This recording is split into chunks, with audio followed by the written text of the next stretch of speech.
নমস্কার, সকলকে স্বাগত জানাই আজকের অনুষ্ঠানে। আজকে একটা অতি গুরুত্বপূর্ণ বিষয় নিয়ে কিন্তু আপনাদের সাথে আলোচনা করব। সায়েন্টিফিক্যালি এবং লজিক্যালি অবশ্যই আলোচনাটা করার চেষ্টা করব। রত্ন বা গ্রহের প্রতিকার।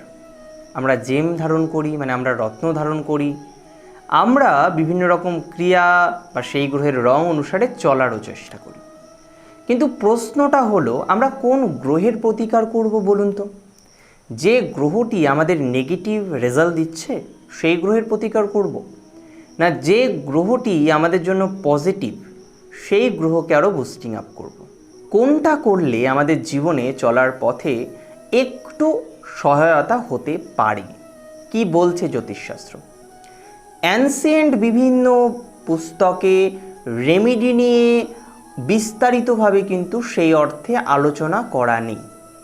তবে বেশ কিছু পুস্তকে রয়েছে, তবে বিস্তারিত বলবো না, সংক্ষিপ্ত আকারেই কিন্তু রেমেডির পার্টটা আলোচনা করা হয়। তো এই যে আমরা রেমেডি করি, যে গ্রহ আমাদের নেগেটিভ ফল দিচ্ছে, অনেকে কি করেন সেই গ্রহের রেমেডি করেন। আবার যে গ্রহ আমাদের পজিটিভ ফল দিচ্ছে সেই গ্রহকে আমরা নাকি বুস্টিং আপ করার চেষ্টা করি। আজকে এই রেমেডি নিয়ে, এই রত্নবিজ্ঞান নিয়ে আপনাদের সাথে কিছু আলোচনা শেয়ার করতে চাই। তবে সেখানে আমি আমার নিজস্ব মতামত আজকে আপনাদের সাথে শেয়ার করছি না।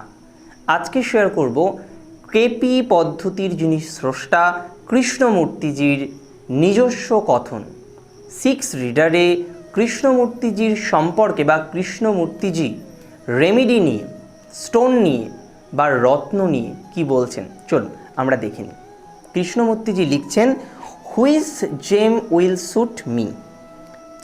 6 রিডারে ঠিক এই রকম লেখা আছে, a few learned astrologers find that a particular planet in its period will give adverse result to a person.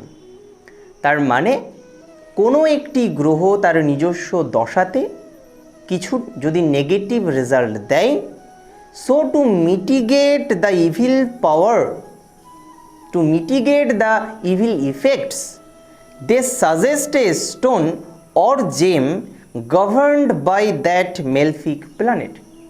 তো সেই গ্রহের খারাপ প্রভাব থেকে বাঁচার জন্য বা বাঁচানোর জন্য অ্যাস্ট্রোলজাররা কিন্তু সেই গ্রহের পার্টিকুলার রেমেডি বা প্রতিকার দেন। According to professor Krishnamurti it is রং।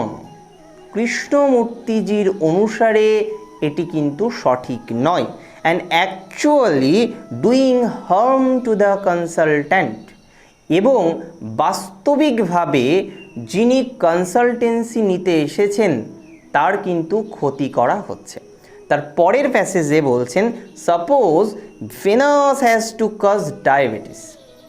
ধরা যাক শুক্র গ্রহ যেটি কিনা ডায়াবেটিসকে নিয়ন্ত্রণ করে।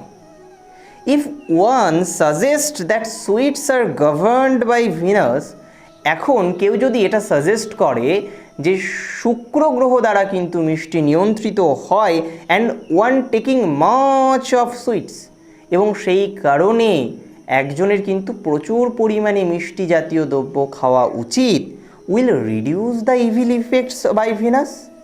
সেটা কি সম্ভব কখনো যে তার প্রভাবে শুক্রের নেগেটিভ প্রভাবটা চলে যাবে? How for this learned astrologer will be helpful to the patient.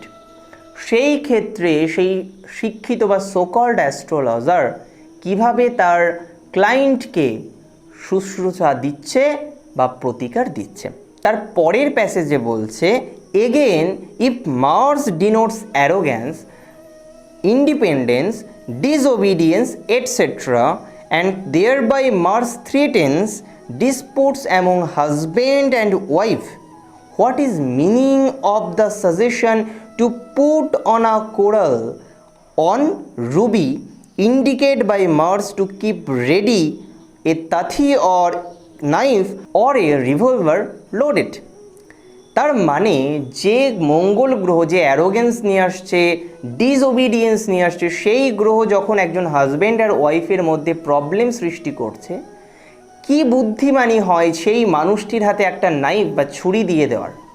Ultimately কৃষ্ণমূর্তিজি বলতে চাইছেন, suppose due to evil Mars one's hut is in fire. মঙ্গল গ্রহের প্রভাবে একজনের কুঁড়েঘর সেটিতে আগুন জ্বলছে। Consider how wise the learned advisor. এবার একটু ভেবে দেখুন কতটা শিক্ষা বা কতটা শিক্ষিত সেই ব্যক্তি যিনি কিনা he suggest to pour highly inflammable ones on the fire, যে ওই আগুনের মধ্যে ঘি দিতে বলছে। Since inflammable ones are governed by Mars, কেন কি সেই জ্বলন্ত যে ইনফ্লেমেবল অর্থাৎ প্রজ্বলিত হতে পারে এমন কিছু, সেটা তো মঙ্গল দ্বারাই নিয়ন্ত্রিত। তাহলে আলটিমেটলি আমরা কি বিষয় বুঝলাম? যে আমরা রত্নের দ্বারা প্রতিকার করতে চাই, আমরা চেষ্টা করি আমাদের ভাগ্যের খারাপ প্রভাবগুলোকে দূরে পাঠাতে। কিন্তু আজকে যে বিষয়টি, যে পৃষ্ঠার একটা অংশ আপনাদের সাথে শেয়ার করার চেষ্টা করলাম, সেই পৃষ্ঠার একটি অংশ আপনাদের সামনে পড়ার চেষ্টা করলাম এবং আপনাদেরকে বোঝানোর হয়তো দুঃসাহস করলাম। এইটা বোঝার পর বা যেটা আমি পড়ার চেষ্টা করলাম এটা জানার পর আপনার কি মনে হয় ইভিল প্ল্যানেটের রেমেডি করা উচিত? যে গ্রহ আমাদের ক্ষতি করতে চাইছে সেই গ্রহের রেমেডি করলে আদতেও কি তার ফল সুমধুর হবে বা আদতেও তার ফল কি ভালো হতে পারে? আমি শুনতে চাইছি আপনার বক্তব্য। আপনি কি ভাবছেন? অবশ্যই আমাকে কমেন্টের মাধ্যমে আপনার মতামতটি জানান বা জানাতে ভুলবেন না।